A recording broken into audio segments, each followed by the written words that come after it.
Well, we've always told different versions of that, actually.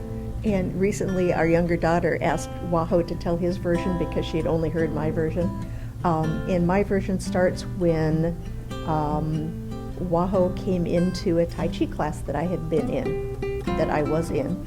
And he had been studying with, you were studying with Dung Kai-Ying down in LA, and then he'd moved up here.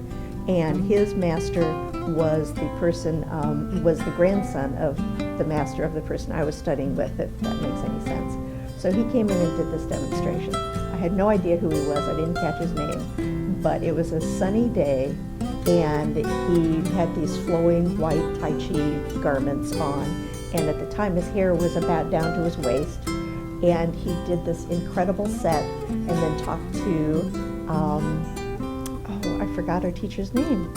Anyway, talked to my teacher and then went away. Mr. Wu. Mr. Wu, thank you.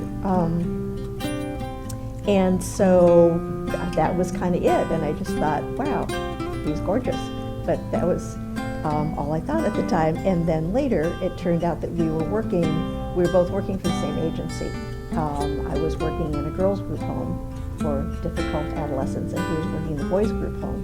But he was working a night shift, and so I never laid eyes on him for a long time. But I heard through rumor mill that there was this guy who was doing Tai Chi.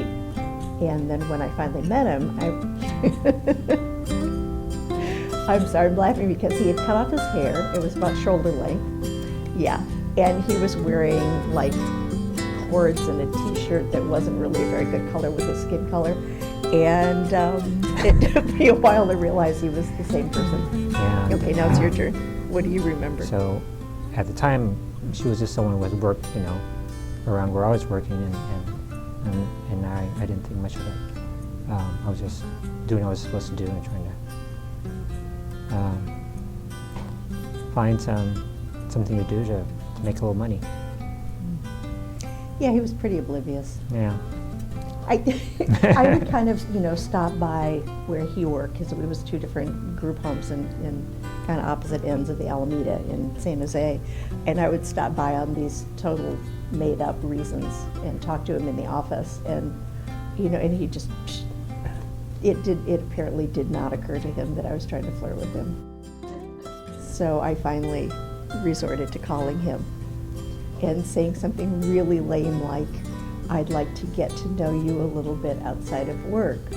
Except when I called his house, a woman picked up the phone. So the conversation actually started with, "Hi, Waho. So I was calling you because I want to get to know you, and this is really awkward because I don't know if the woman who answered the phone is your girlfriend or your wife or your mother or your sister." And it turned out he very nicely stopped me at that point and explained that it was the wife of his best friend, and the three of them were housemates. So that was a relief that I hadn't actually totally put my foot in it.